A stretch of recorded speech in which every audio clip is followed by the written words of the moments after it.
guys, and welcome back to Team Wix. This is season 3, and we are on episode 10. Welcome, Ty, to the podcast. Thank you, mate, for coming on. Thanks for having me. Yeah, sorry for all the glitches that have started, guys. For some reason, my PC, when it updates, it doesn't like my mic for some reason. So I do apologise for that. But hello, Phil. Welcome in.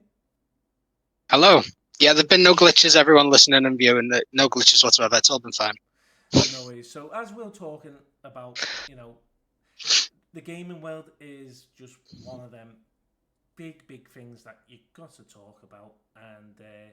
And what's your point on it, Ty?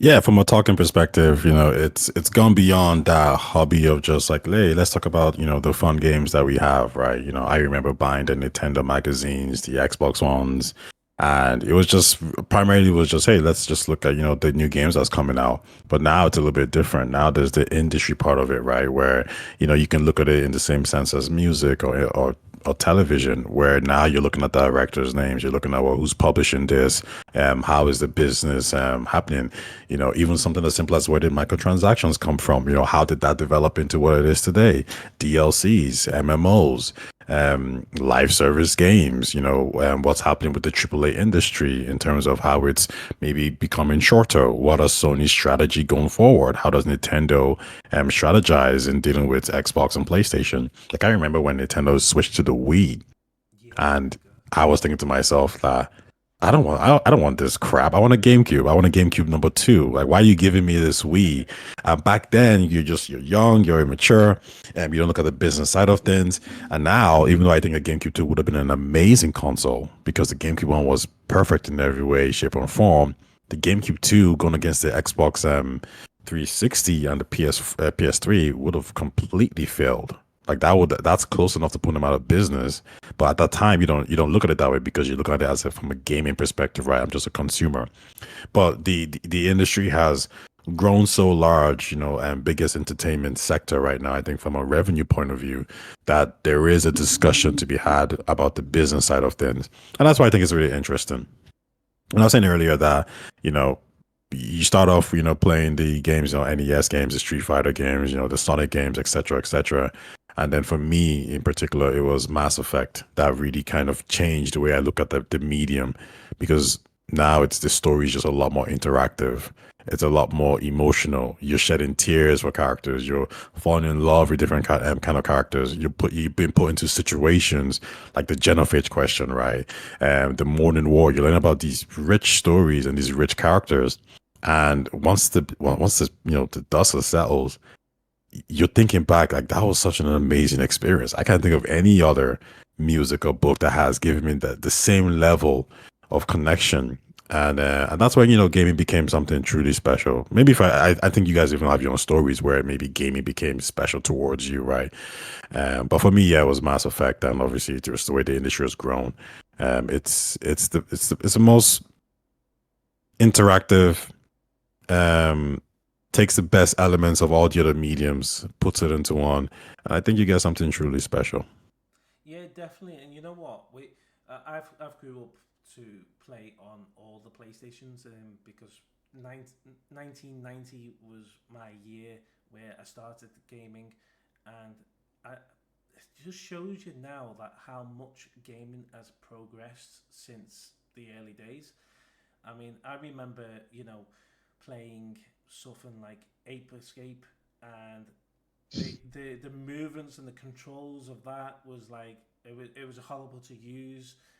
Back then, it was like the best thing going, but you look back now and you think to yourself, did I really play that? But no, there are games that you can treasure as well. Like the Crash Bandicoot. That's what brought PlayStation to lit, I think. Because he was like their little mascot.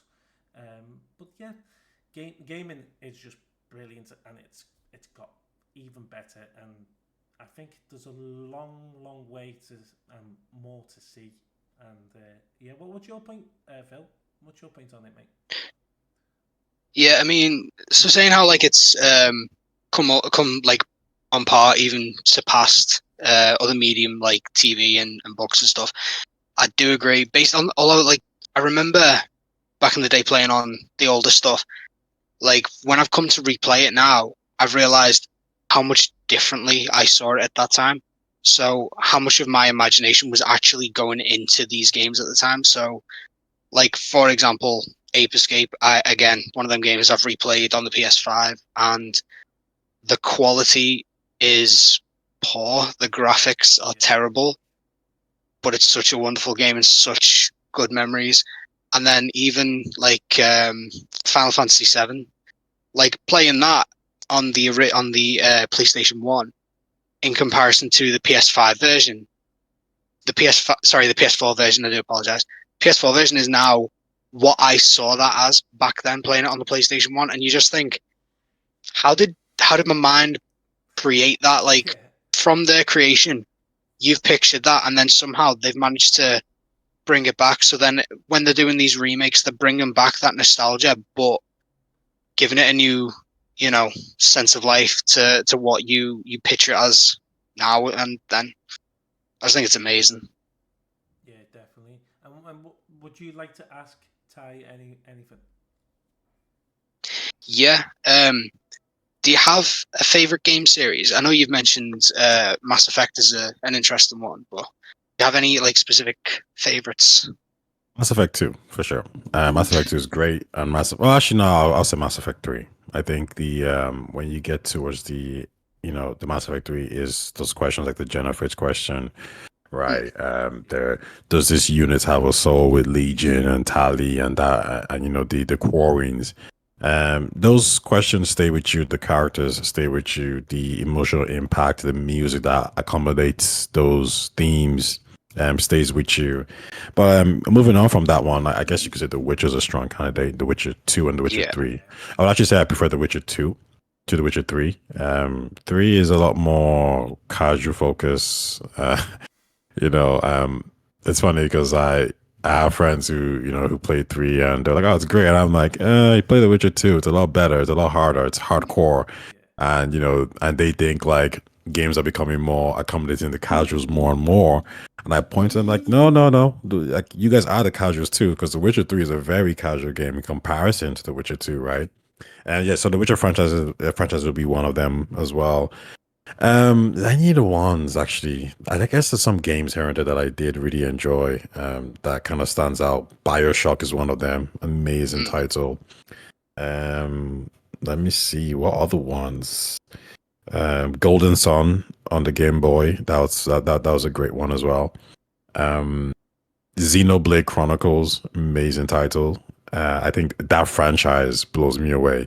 The Persona franchise as well is dope.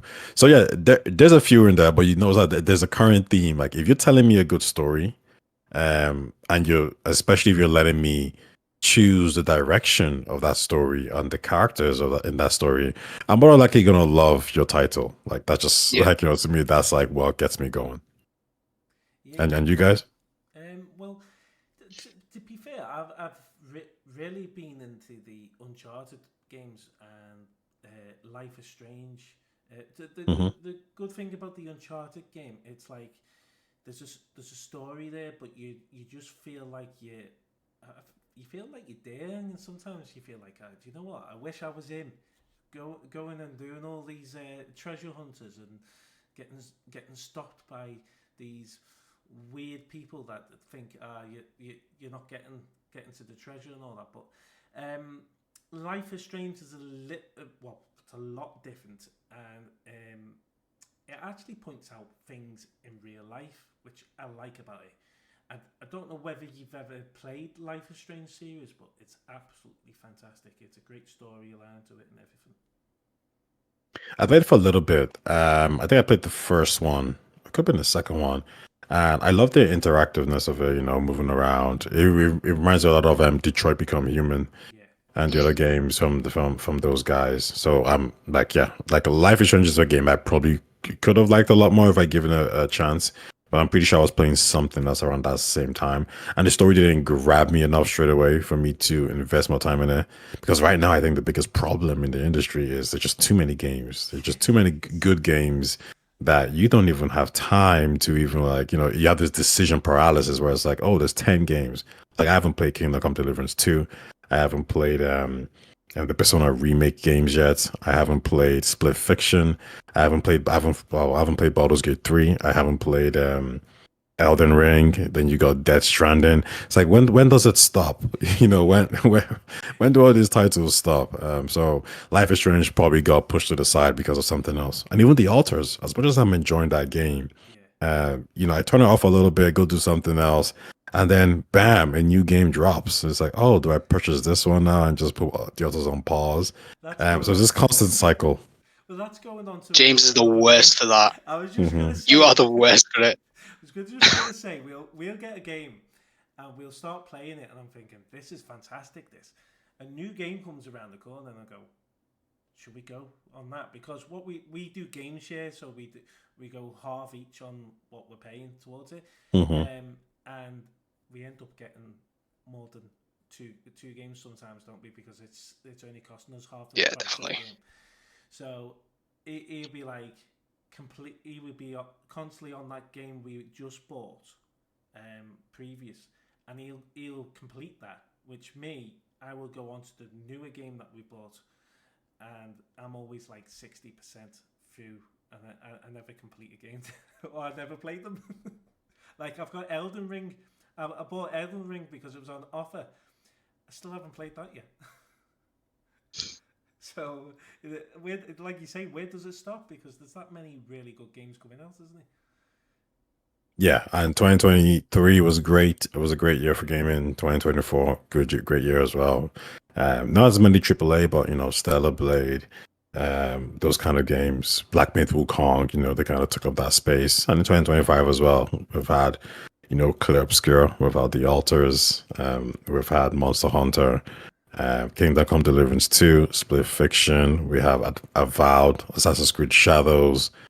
You can go on there. There's something there for everyone. I've seen this new game now. I think it's called Sword Breakers. Like you're gliding on a sword. That's doing really well as well.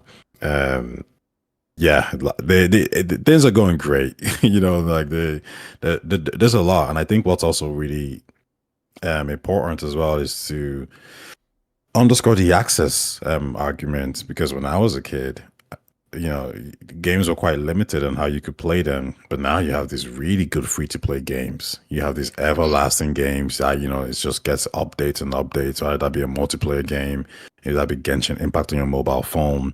You got access to all these storefronts now that can give you games for cheaper. We got access to streaming Yeah. now as well. You got Game Pass where you could like subscribe and play Call of Duty just for $20. And if you shop around smart enough, you can get that, that Game Pass deal quite cheap.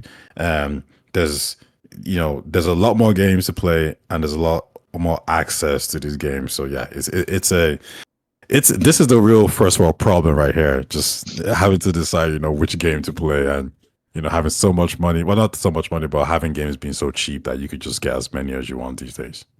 Yeah, definitely. And Phil, I was just going to ask you as well.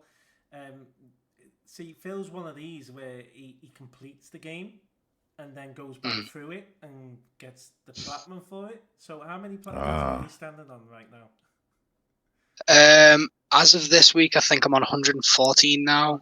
I was on 112 last week. I've managed to get two more now, so working on them. See, I could never do that. Like, I just Oh, I can't. love it. I, man, I was playing The Witcher and The Witcher 2 and I got like a specific ending which was good and someone oh go back and do it this way then you could get the second ending. I tried it Mm. for like 15, 20 minutes and I was like this is boring. Like this is same thing over and over again and then I have to make these decisions that I wouldn't even make in the first place. It's like, no, he's an Yeah. asshole, so I want to kill him. I'm not gonna save him. So now I have to save him. That just goes against who I am. So I'm like, nah, I'm just gonna YouTube the ending. That's just what it is. That's pretty much See, what I this do. this is kind of the problem with platinum in games because you're playing it for the sake of getting all the trophies so you can go, yeah, I completed that 100% or Yeah. 110, 116 if you're playing Crash Bandicoot and, sorry, Spyro 3. Um, Depending on what you're playing. But, I mean, if you're playing it to platinum it, like, I still need to play The Witcher 3. I've been dying to play it for ages, Yeah, me but too. the idea of going for the platinum is daunting. But I'd Mhm. play it just for the sake of it. But again, it's just there's been that much stuff on my list that I've been avoiding it. But yeah, like the platinums, it's like there's a lot of stuff you end up doing that you wouldn't do. I mean, I'm not going to go into detail with, for example, the first South Park game because some of the trophies you got to do for that are just weird as sin. And when it comes to like, what was it recently I did?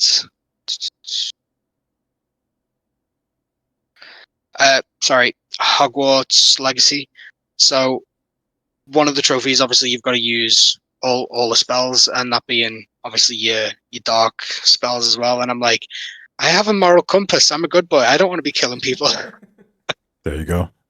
Yeah, but I was like, I've got to do it. So fuck it. This student needs to die. But can you Do imagine that you though?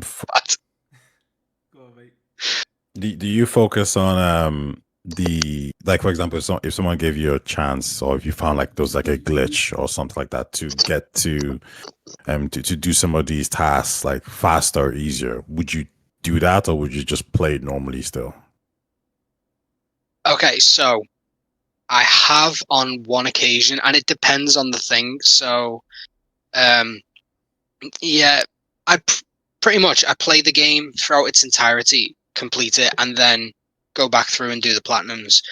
Um, there's a game called Blueprints where you've got to basically build this mansion. It's all around the blueprints of it, and each time you open a door, you go into a new room, and then you lay out the sections of the map to create this mansion. Yeah. And then at the end of the day, you run out of steps. You start a new day, start a new mansion. Um, one of the challenges you've got to reach room 46, which is the premise of the game, up until you reach it, and then you realize you've just started it. And one of the things you've got to do is reach it within an hour. And I'm trying to think if it was that or whether it was another one where it was do it within so long. But in the end, I did end up using a bit of a glitch to make it happen because it was just so impossible. It wasn't curse mode because the game crashed at me on that one. So that's a platinum I'm still missing because of one trophy. Infuriating. But yeah, rarely I would use a glitch to get to it because primarily I just love playing the games. Yeah, same as Fair me, you enough. know. I've think I've done it in certain games, but if you remember, Saints Row 2 had all these mods in it to help you do all this, so without a glitch.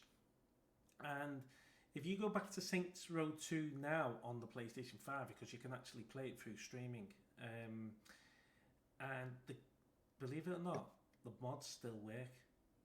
So that's incredible. And then you got Sparrow the Dragon. You had mods in there, and they worked. Which you could actually glitch your dragon to look like a piece of paper, something stupid like that. Or you could glitch him to have a big head. Weird stuff Do you like guys that. miss cheats in video games? Yes, A little bit, a little yeah. bit Mm. because it made it more fun playing them. I think. Yeah, yeah. The only game You. I can imagine remember cheating a lot is The Sims. I'm always like, yeah, okay, Yes, you can give me still a do million that. right now. You can Yeah, still you can do still that. do that. Yeah, Yeah. yeah, for sure. Like sometimes it's fun to kind of start off hard working whatever, but at some point you're like, nah, I just want that $1,000,000 right now. I want to build Yeah. that swimming pool, that house, the cars, everything. So yeah, and The Sims is probably the only game I really probably use motherload or shitload of times. But Yeah, so sorry for I've cursing. heard of that Motherload because I used it Hmm. before, and you can actually glitch it so you got like loads of money, and I mean loads of money. And you could just buy everything then, can't you? Yeah, at that point, it's not really like a simulation. Now it's just like, do I want to be Hugh Hefner? Do I want to be like Jay-Z? Do I want to like live this crazy lifetime and lifestyle? So it changes the game completely. Maybe to some extent it makes it boring, to be honest. I know But what you mean. listen, as long as you're having fun, you're having fun. Exactly, and I you mean, know that's the what? interesting thing, isn't it? That's the interesting thing is the fact that you can completely change the point of the game and the game's narrative based on that. I mean, for example, San Andreas, a game that my brother used to play the main story. Me, I just used to play just for the sake of cheats, just flying around in a car. Just the idea of that just seemed amazing, you know. Yes. Yeah. And yeah, I just loved that game. Just cheating in it constantly. That's all I ever did was just pure cheat. And then just the best thing going is, you know, you go to a friend's house and you're playing it, and you're like, oh mate, the best cheat going, and then you just give them the code for instant death. Had to happen. Yeah, definitely. Do you know Loved what? it. Another game that was really good for cheats was I don't know if any is a football fan here, but FIFA Street. Had cheats. Yeah, the FIFA Street that was on the PlayStation 2, I think it was. Mm-hmm. And you could put cheats on it, so the ball was a lot faster. When you That's crazy because that game is already very like those characters do some crazy skills. Like they do all this crazy stuff. It already feels like a cheat game, but yeah, and I never heard of the FIFA or the street games super specific having these kind of cheat codes. you know what? It's so weird as well because there was one cheat where you made your players really, really small, and I mean tiny. It was quite funny, Hmm. and you know what? It's games like that. I tell you what, another game is, and that's a really good game. Fallout. Fallout has got loads of. It's not cheats, more of a mod. So you can put a mod on it where it looks better than what it is. They've also got a mod where you are in London and stuff like that. But Yeah. there's that many games with mods, cheats. I think they need to bring cheats out. Who remembers the PlayStation 2 days where you could get the cheat system and it opened a full library of cheats for all types of games? Yeah, I wonder, like, I'm trying to remember the developers, like, they obviously put in the game, obviously to give people, to give it more, probably more of a lifespan, to be honest with you. So, hey, you finished the game, now you're bored, now you're bored. Here's some mods to, to make life a little bit more interesting. But it seems like maybe mods, as you said, and, DLCs has kind of replaced the idea of cheating, Yeah, um, in games, especially if these games now have like a live service feature. I think the biggest problem that these developers are probably facing is they want you to keep playing their game for as long as possible to kind of make up for, like, if you're spending $70 on a game, it seems like their goal is to input as much um things for you to do and boxes to tick off. If you have a cheat and then you can just one shot everybody, but then the game finishes essentially. yeah. So, and that's probably the biggest for, like, oh, the game is finished, and now we can, like, get rid of it or whatever, and we can move on to something else. But the goal, it seems now, is just to keep people playing the games for as long as possible. So, mods will push that out, but cheats will probably destroy that and make everyone just like move on a lot faster. Definitely, and we've talked about cheats and mods replacing cheats, but now there's talks about the new PlayStation having some type of AI system in it. Me and Phil spoken in the previous episode a little bit about this, but we didn't speak too much about it. So basically, what it's going to do is, if you're away from the game, it will control the game for you and play it for you, which is quite creepy when you think of it, because AI is quite creepy sometimes, isn't it? Hmm. So But I think the PlayStation, I'm actually like a big, I'm not a big advocate, but I like the idea of options and accessibility. So while I think it kind of, not devalue, that's the wrong word. Okay, I guess I'll put it this way. I wouldn't use these things. I have no interest whatsoever in having some computer or AI play the game for me. However, I think there are situations where people get stuck. They need help. I had a friend once, and he was playing The Witcher 3, and he got really stuck at a boss. And he did the PlayStation Share thing. I don't know what it's called, but like I was able to control his controller from my house, and I beat the boss for him. And once I did that, I was gone. He was like, "Thanks." Later, and then he just played the rest of the game.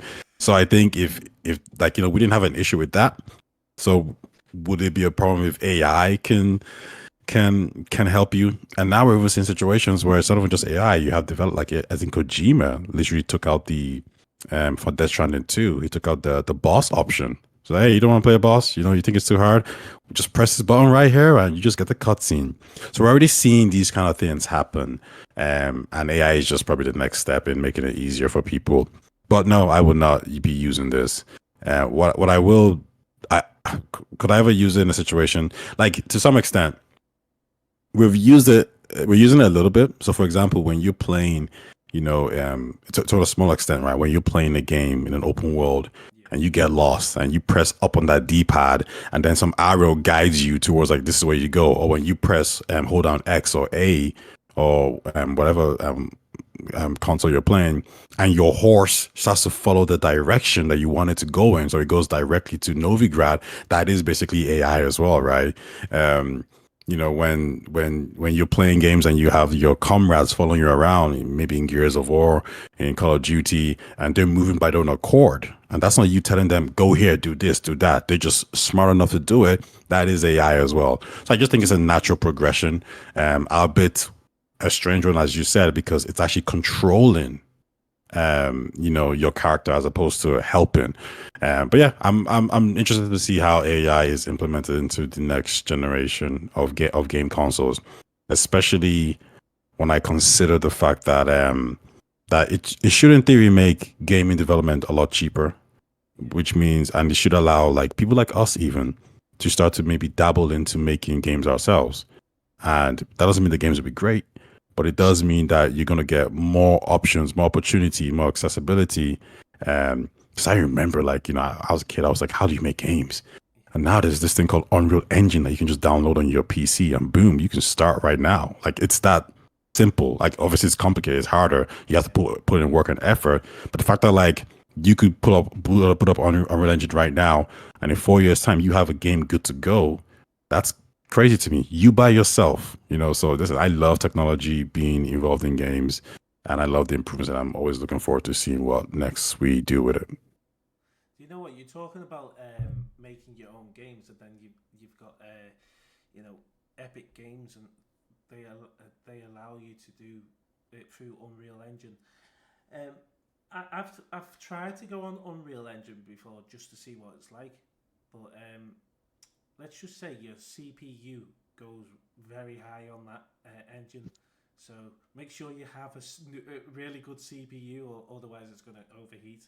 Um, there is another app on there called Qubit, is it, or something like that, and that allows you to create a game, free to play, like a platformer game, or a little.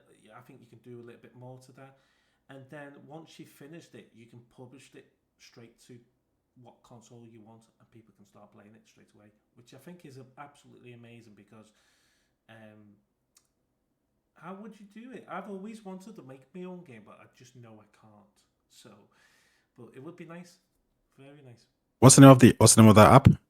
I think it's is it Qbert or something? I'm not sure. It's on Epic Games, I think. It's got like a. I, Have you found it? Qubit, yeah, Qbit. Qubit. Yeah, that's the one. Yeah, I found it. Yeah, cool. I'll look into it. Yeah, that's another free one where you can just make your own games and then just transfer it straight to PlayStation or Xbox or PC, whatever platform you want it to go on. Cool. Thanks for that. I'll look into that. But the thing about this, like, you need what's the word I'm looking for? You need passion and drive. Yeah. I know a guy who, he was like, I'm gonna make my own game. He had all these ideas down, and I was telling him like, bro, like you feel this way now, but in 3 days time you ain't gonna feel this way, and you're just gonna give up. So don't even bother, like don't even waste your time. So if you don't have the drive or passion, it's probably just not gonna work out. It's something you got to be dedicated to for like years. But I will say, even if you do end up like failing or collapsing, you get some good skills. You learn a bit of programming. You kind of flex your artistic muscles a little bit, and you're being active in something that is self improvement. So you can't really knock it too much. No, you can't. And you know what? We've had a few little developers on the show. Probably one was the biggest one was from Ubisoft. He was behind the games like The Crew, Rainbow Six Siege, Tom Clancy The Division, and it was Driver San Francisco as well. And he was behind the idea, when you were on The Crew and the light bar on the PS4 controller lit up from red to blue. When you were in a police chase, he came up with that idea, and I just thought that was genius. And we've never forgotten about that, have we? We've never forgotten. I know it's funny because I actually mentioned that to him. I was like, "Oh, do you know what I loved about The Crew was literally as soon as you get into a police chase, just the light bar on the back just starts flashing red and white, and he was red and blue, and he was like, that was actually my idea." I was like, "Really?" He went, "Yeah." I was like, "That's crazy." He said, "Unfortunately, it was implemented first in Grand Theft Auto while we were still in production for The Crew." And I was like, "That's sad." I mean, the idea that you're putting, yeah, but the idea like you're putting in all this effort into a game and then someone could literally beat you to the punch. That happens quite a good bit, I think. Yeah. I know. Wasn't Splinter Cell? There was a developer who was making they were looking to make a spy interactive, game, and unfortunately for them, Metal Gear Solid came out a few years before their game, and I think he said something like, their game was, we were trying to do what they were trying to do, but theirs was superior in every single way, shape, or form. So it got to the point where I was like, if we release House, it's going to be garbage compared to this masterpiece. I know there's also situations where I'm trying to remember the game now. Mass Effect Andromeda is one game that they were looking to make procedural generated planets and do the whole land and all that kind of stuff. But No Man's Sky came out before them, and when it came out, it was like, oh damn, like we were doing that, So some of these decisions, yeah, like I think the thing here that's important is, well, the thing to know is that like everyone has ideas, and your idea necessarily isn't like a new idea. It's there. It's just the question is, who's gonna release it first? Is someone gonna do it with a smaller title or not? Like Club Skirt, for example, the whole active turn-based system. Obviously, they didn't invent it. It's been around for some time. But you'd be surprised how many, I believe 2D games have a very similar system. And they were able to obviously push theirs out before Club Skirt because they're like a 2D smaller game, right? But the difference is Club Skirt blew up. So, they will get credit for that idea. In the same way, if I'm not mistaken, Titanfall was the first kind of action adventure game and shooting game to have the whole wall running situation happen. But because it came out exclusive on the Xbox, Call of Duty came out later and they had that system, and they're more credited to having that system than Titanfall because Titanfall was a less popular title.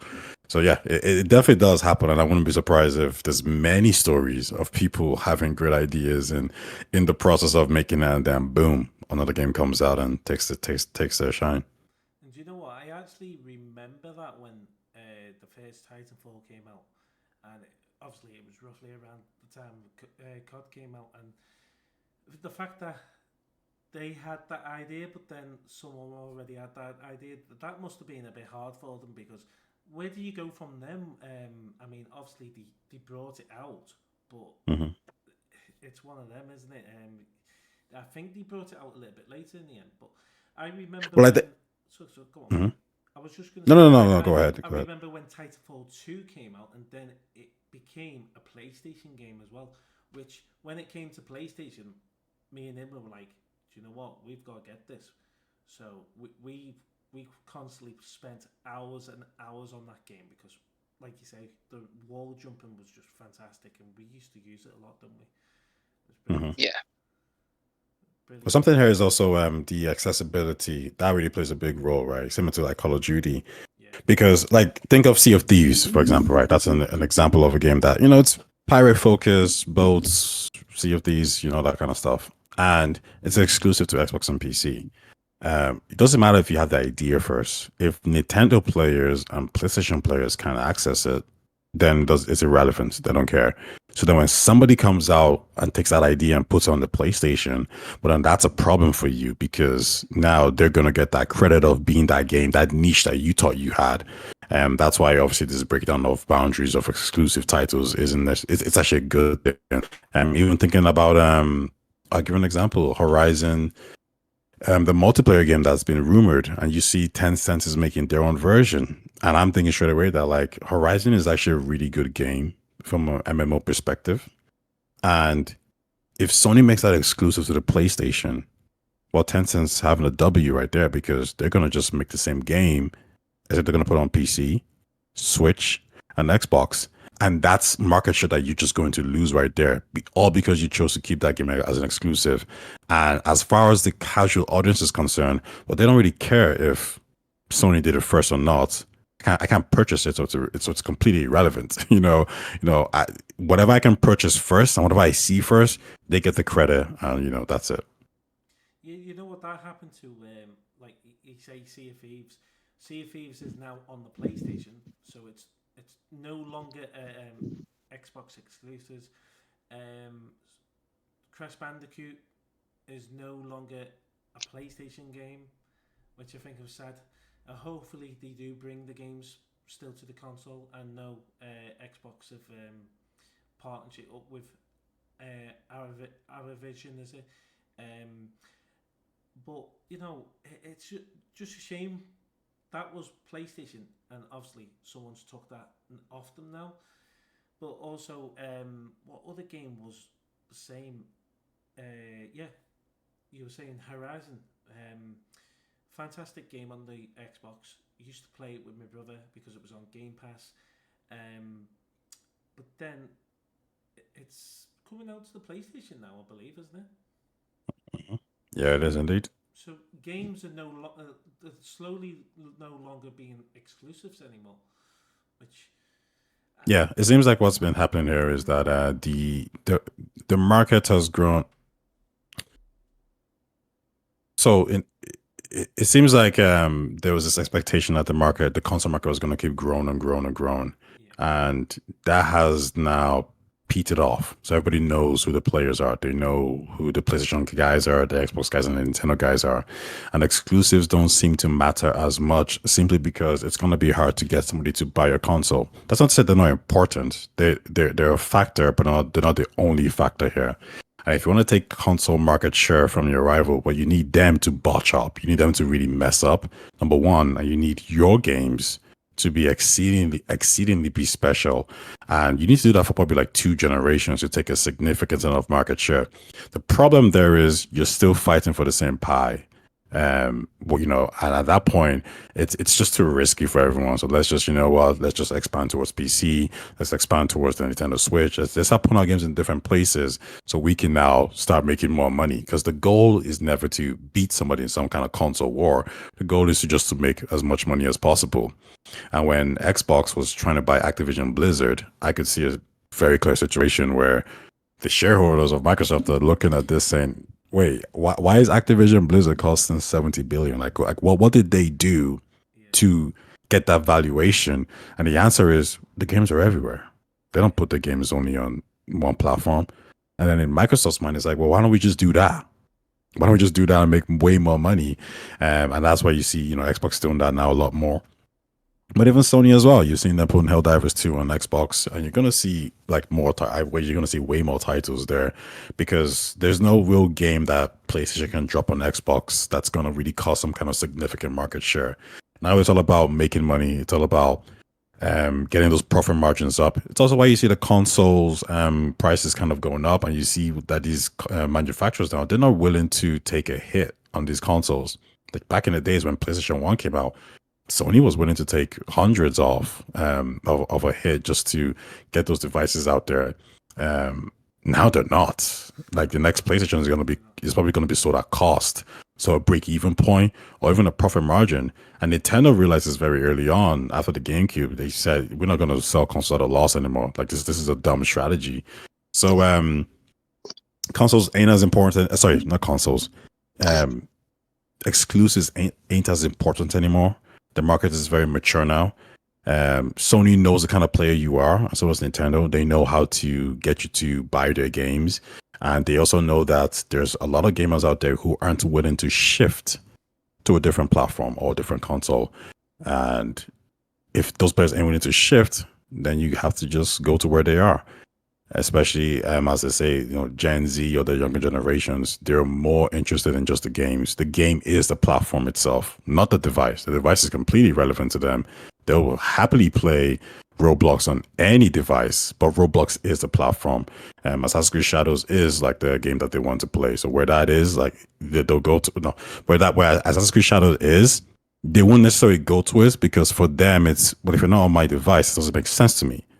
I consume Netflix on my laptop, my PC, my mobile phone, my console. Netflix is not exclusive to a device. So why are these games exclusive? That just doesn't make sense to them.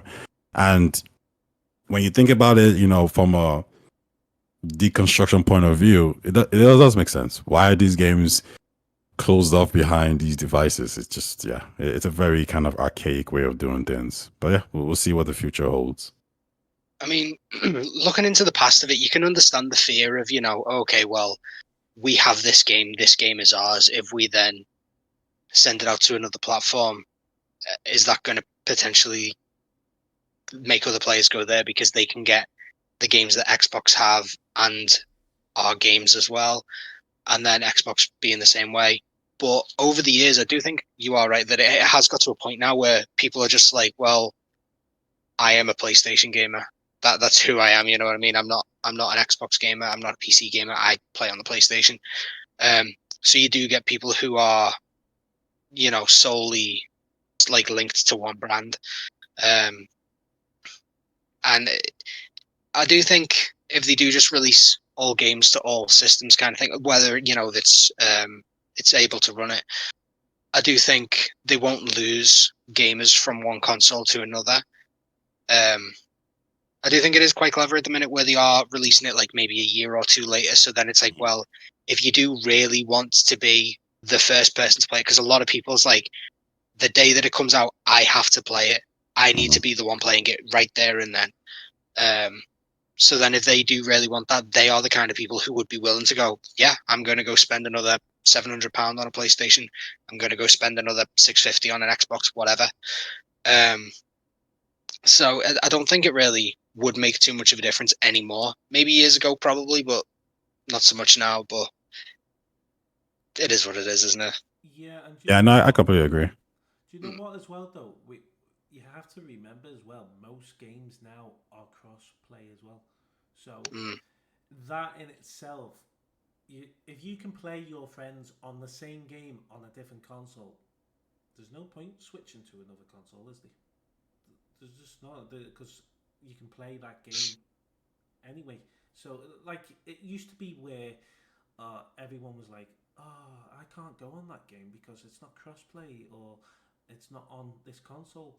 But now crossplay has been a big thing, and when the crossplay did originally get announced and all that, Sony were really tough on it and said we're not having crossplay in games on our console, and then Fortnite made an update, and that was our first game of crossplay. So it's it is annoying, but I get the fact that they're bringing it to all consoles now. The biggest game that Sony has been holding off not to go on Xbox is Spider-Man. Spider-Man is one game that I think, just because of the contractual situation with Disney, I can see that game at some point moving over. But regardless, I think Sony's in a different situation than Xbox because Xbox is in third place, so they have to act faster. Whatever Sony does, Xbox has to do probably 3 times more, right? That's why I think they decided going like to put their games on PC first. That's why they started putting their games on different platforms first. But then you started to see Sony do it as well slowly with Horizon, Lego on the Nintendo Switch. And then you started to see, well, now you're seeing Helldivers, you see MLB The Show. That's a little bit different. But even if they didn't want to put MLB The Show, and that was MLB telling them to do it, and even if Death Stranding, they didn't want to put it on Xbox, and that was Kojima forcing their hand, they still get valuable data on all this. Yeah. They get to see the effects of these games on the Xbox platform. And at some point, and they're also seeing the effects of their games on PC on the PlayStation platform.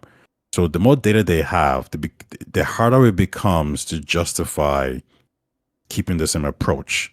Because at the end of the day, there is going to be some spreadsheet where you got to tell someone who's your boss that the reason why we shouldn't do this is because it's going to be beneficial to the platform. And they're going to say, well, show me the workings, show me your analysis, the accounting figures that says this is beneficial. And then when somebody else is going to come through and say, well, if we put it on this platform, we actually make more money overall. And then that's when you start to lose. So I think just by the nature of even Helldivers 2 reportedly doing well on Xbox, so you're going to see more games. And the rumor has it that maybe Returnal is going to come over next, and they're going to start with these small titles. And from the big games, I think you're going to see Spider-Man at some point, because I think Disney's going to kind of, push them a little bit, saying, hey, like Spider-Man is a big franchise, bigger than PlayStation. Screw PlayStation. We need to put this titles on every other platform. So I think you might see that. And do you know what? I think I've seen a rumor that Spider-Man may be coming to Xbox eventually. I mean, it's already on PC, Spider-Man now. So they've put it on a different platform. So I can actually see it coming to Xbox soon, because a lot of people on Xbox I've heard of they've said, I've always wanted to play the Spider-Man games, but I don't want to get that console to play it.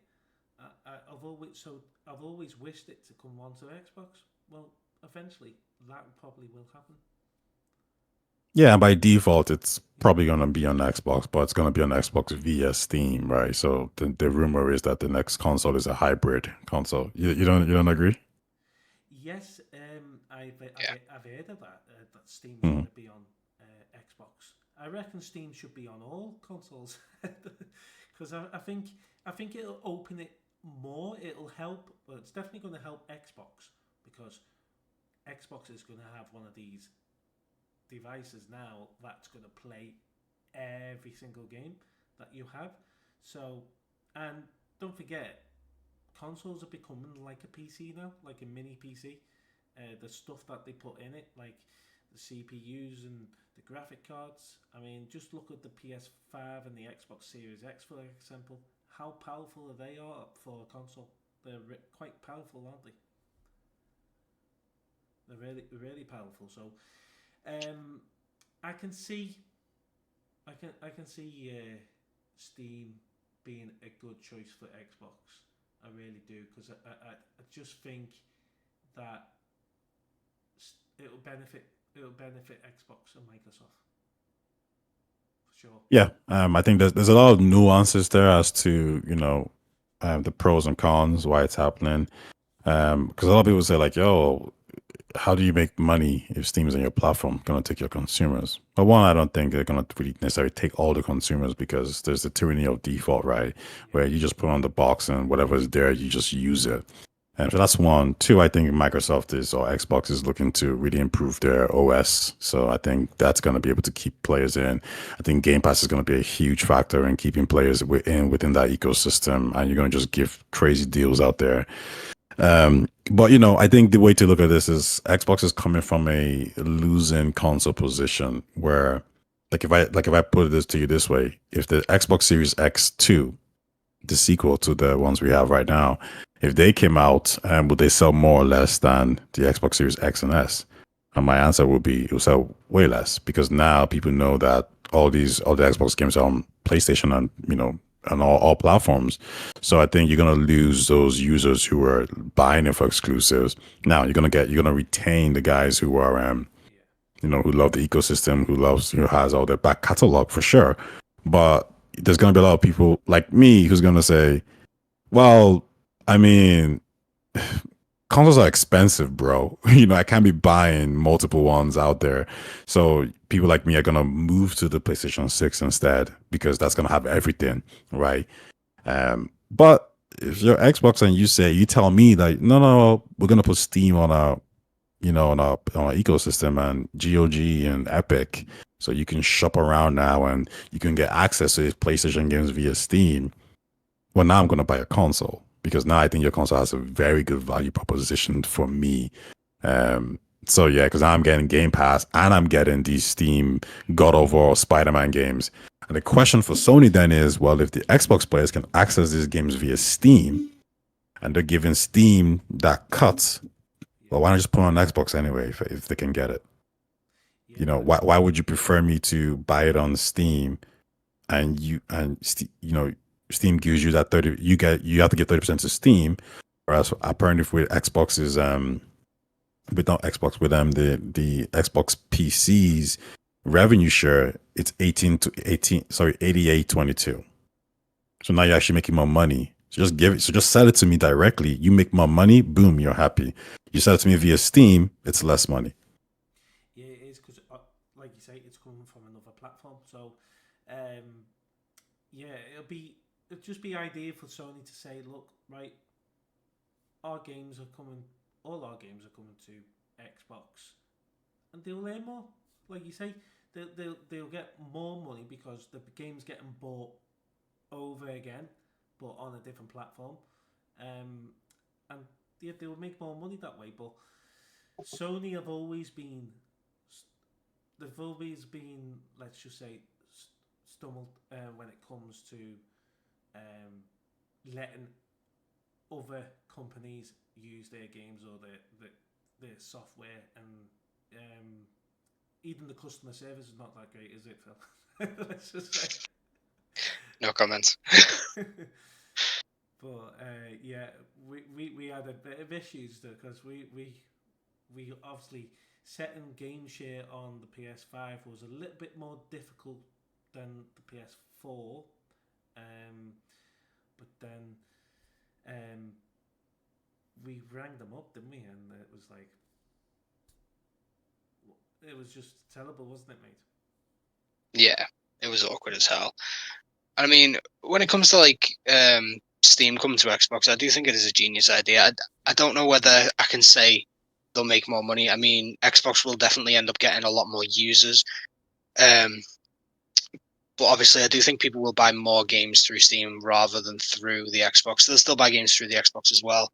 But like, just no, not yesterday. Sorry, last week I was looking at buying a game for the console that's in the living room for my nephews because I've got Descenders on my PS5 and both of them want to play on it at the same time. So the other one wants to play on the other PS5, which is linked to a different account. So I went on to CD Keys to get, a voucher to put onto the account, and I found the game itself, and it was, I think it was only about £4 for it on Steam, and it was £20 for it on the PlayStation. So I mean, if you've got an Xbox and you've got access to Steam, are you going to be paying £20 for a game on the Xbox, or are you just going to pay £4 to the game for the game on Steam? Or the question is the price of Steam games going to then inherently increase as well? Well, Yeah, no, I think that's a good point. I think what they'll do is they have to adjust. They can't Yeah. have Steam, everything being that cheap. They have all these tricks, and I think one of the things that's important that I think that people kind of overlook is the fact that when we talk about Xbox growth, yeah, that's not really necessarily with the consoles. I mean, it's not with the consoles at all. It's with the PC storefront and their cloud storefront and Game Pass. Like these are the three pillars right now. And so it's easy to kind of, and right now their app sucks. It's not that good. It's not that great. But the fact that they're still bringing in new users, I believe Phil Spencer said it some time ago that into some regions where we have way more people within our ecosystem via cloud and PC than we actually do with the consoles. And we were never going to get those users. So if they keep improving their OS offerings and increase the value of Game Pass and all these other avenues, I think they'll mitigate the damage that they will get from having users, as you said, buying it on Steam. But you're right. Listen, when I get that device and Steam is telling me $20 for this game and Xbox is like 45, I'm like 45. I ain't paying 45. I'm going to the cheapest place for sure. So yeah, I completely agree with you.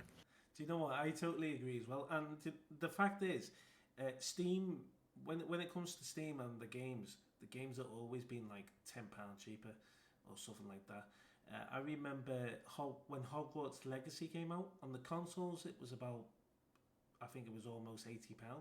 Um, six between 70 and £80, and on Steam you got it for £50, I think it was. So Mhm.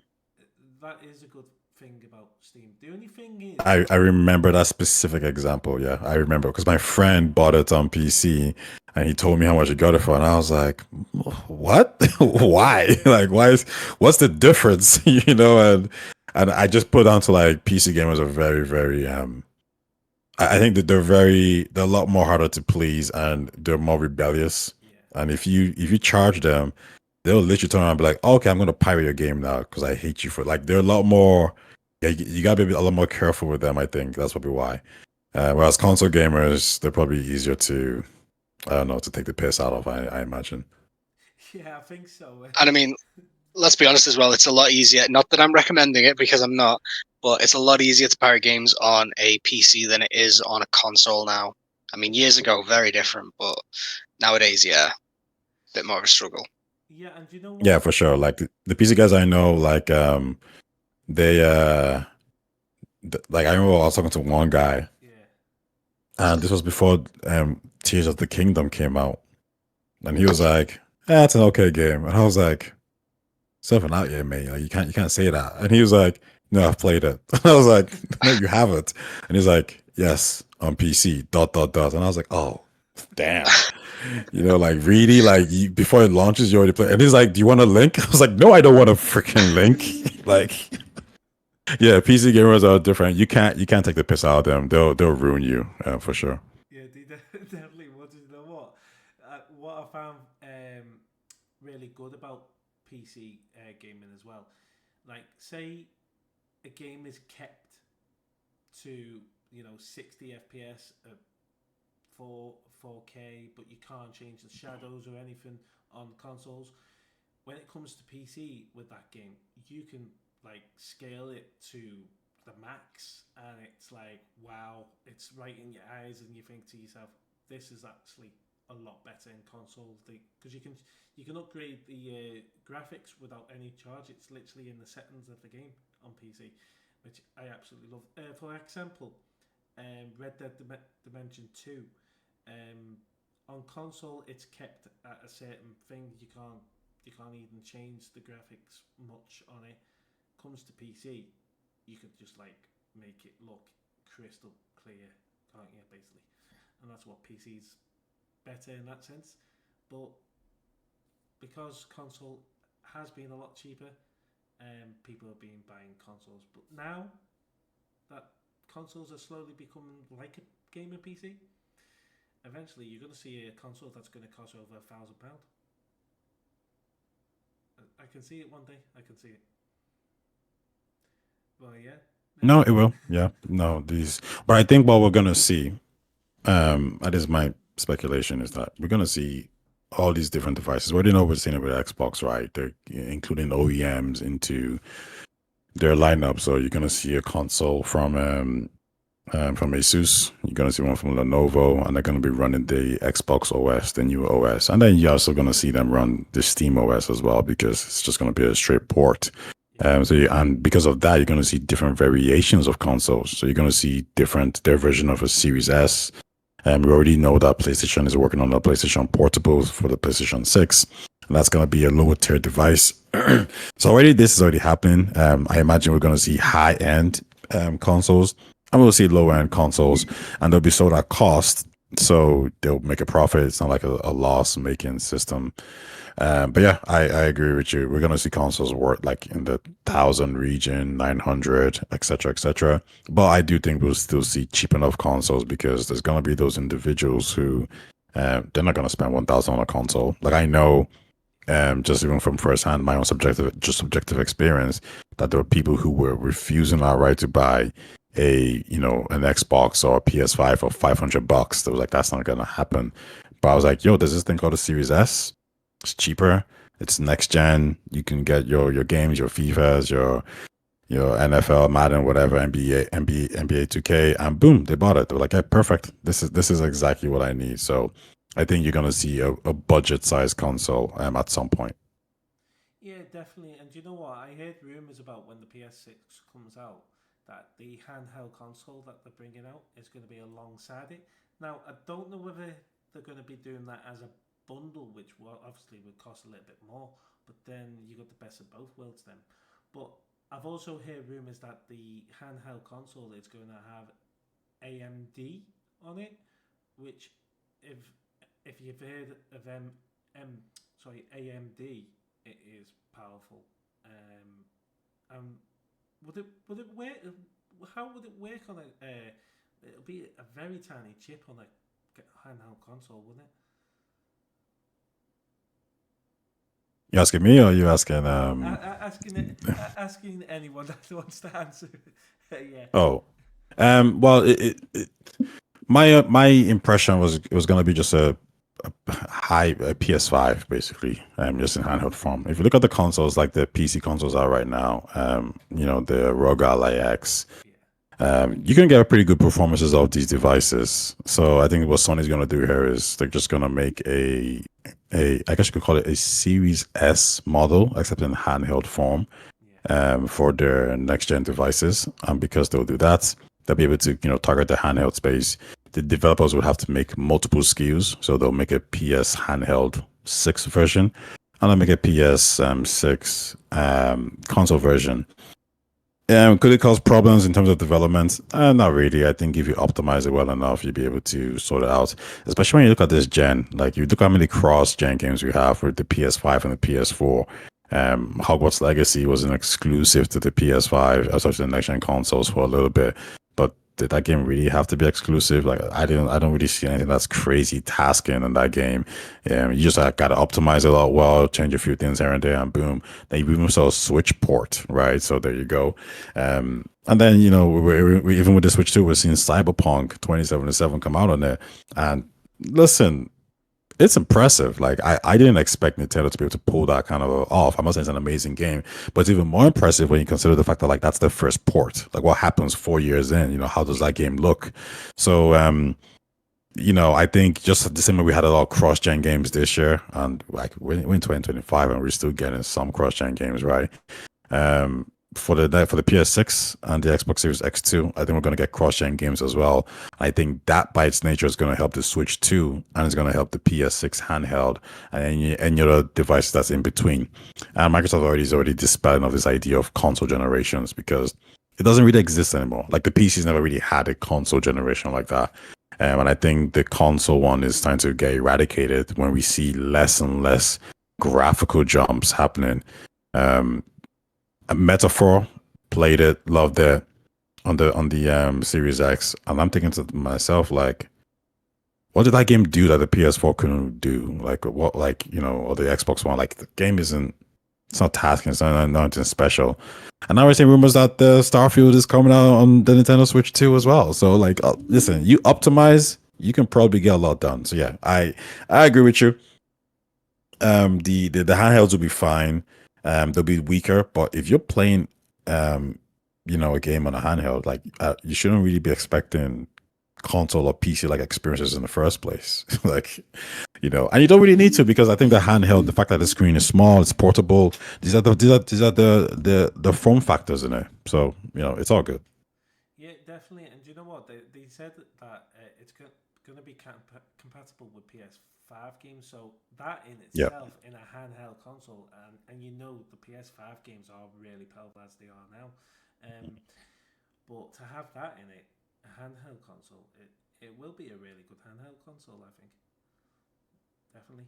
So I mean, even if Agreed. they reduce the quality of the PS5 game itself, so that it lowers both the size and the capabilities needed to run it on a handheld, I think you wouldn't even notice the difference based on the size of the screen itself, because obviously you're not running it through a 50-inch telly. Do you know what I mean? So I don't think it's necessary. And on top of that as well, you've got to remember that components now are constantly forever getting smaller.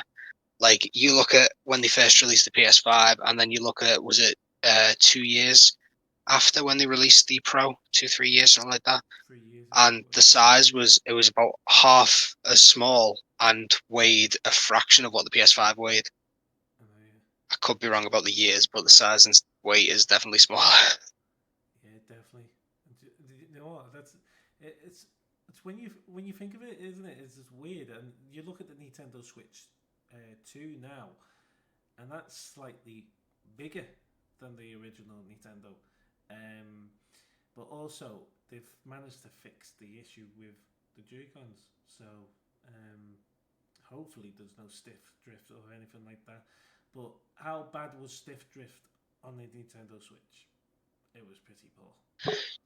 Do you know what? Nintendo Switch is the easiest console to fix stick drift. I'm sorry, but like I've fixed stick drift on PS4s, PS5s, Xboxes, and Joy Cons, and the Joy Cons were the easiest by far. Just literally everything else is soldered in. You've got to do a lot of work to unsolder it, disconnect it, and reconnect it. The Switch ones, it's literally a ribbon cable. Obviously, I don't know about Switch 2 yet, but how easy it was to replace them. And people said that they were constantly getting stick drift with it. I think I got stick drift on mine once, and I've had it more on the PlayStation. Granted, I've played that more, so I don't really know, but Yeah, and do you know what? Um, the fact that they've managed to fix this issue, which is absolutely brilliant. Right, we're going to end the show with what do you do you all think that uh, let's just say console wars are finished now, or do you think there's still console wars right out there? What's your opinion on that? I mean, I think there's always going to be rivalry between them. Do I think it is what it was 10 years ago? No, probably not. But I do think there will always be that. Oh, are we better than you? Are you better than us? Kind of thing. Yeah, But I do think it's a bit more jokey now than it used to be. But there will always be that there, in my opinion. I don't know. What do you think? what do you think, Ty? What do you think about console wars now that we've got games coming to each console now? Do you think console wars is slowly dying, or do you think there's going to be something still there to? It's dead, It's dead. Yeah. completely gone. I It's think as completely gone. I think there's always going to be competition from a point of view from time. yeah, But I think even now, the console makers realize that that time um, evo- envelops YouTube, envelops, TikTok and all these other players. Because if I'm not playing a game, it's because I'm on YouTube watching yeah, podcasts like this, right? I'm doing things, and YouTube is very easy for me to say, well, I can go on a walk, on a run, or go to the gym while doing YouTube or Spotify. Can't do that while playing a game. So now the competition is a lot more intense. And if you're solely focused on your closest proximity rival, you're missing the other guys who are creeping up on you, right? And I think to the console fanboys, when your king Xbox says, "Yeah, we ain't at war no more," and you're there on the street protesting, "War, war, war," but they're like, "Yeah, but bro, like we've surrendered. We've given them land. We've given them money. We've given them everything. In fact, their king came over. We shook hands. We have like there's a marriage going on right now. We're giving them games. They're giving us games. Like, what war are you talking about, bro? Like you fight a ghost. It doesn't exist anymore." no, it doesn't. And Nintendo years ago, when the Wii dropped, they were like, "Yeah, we're done. Like, we're not okay." Xbox, PlayStation, yeah, you guys do your thing. We're gonna drop the Wii. We drop the Wii U, the Switch. Like, we're in our own lane. And I think Xbox now has said, you know what? We're going our own lane too. Yeah, We want these games to be everywhere, including PlayStation. We want to focus on cloud. We want to focus on PC. We want to focus on being a platform, yeah, and we want this, and where we can't be a platform, we want to put our games on those platforms. So it's it's dead. It's finished. It's long gone. If you want to be very technical about it, you can say Nintendo won because they're the only ones who haven't put their games on anyone else's platform. So Nintendo's the winner. They're the undisputed champion after years and years of console back and forth with Sega, Nintendo, Xbox. Nintendo is the ultimate champion. But now we can all just make more money from each other.